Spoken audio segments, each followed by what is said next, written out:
Hi friends, welcome to our channel. ఇదైతే కార్తీక మాసంలో శివునికి ఎంతో ఇష్టమైన నారికేల దీపం అన్నమాట.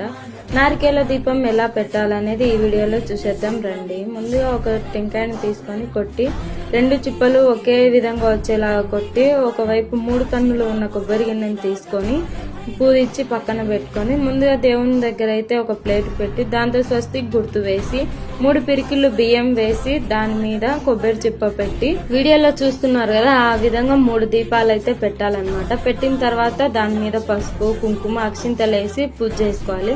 నేను ఆ రోజు అయితే పిండి దీపాలు 3 కూడా పెట్టానమాట. చూస్తున్నారు కదా వీడియోలో. అలా పెట్టి దేవునికి అయితే అలంకరించుకున్నాను. అలా నారికేల దీపం శివునికి ఎంతో ఇష్టం కాబట్టి ఈ కార్తీక మాసంలో పెట్టుకుంటే మనం శివానుగ్రహం అయితే పొందుతామండి.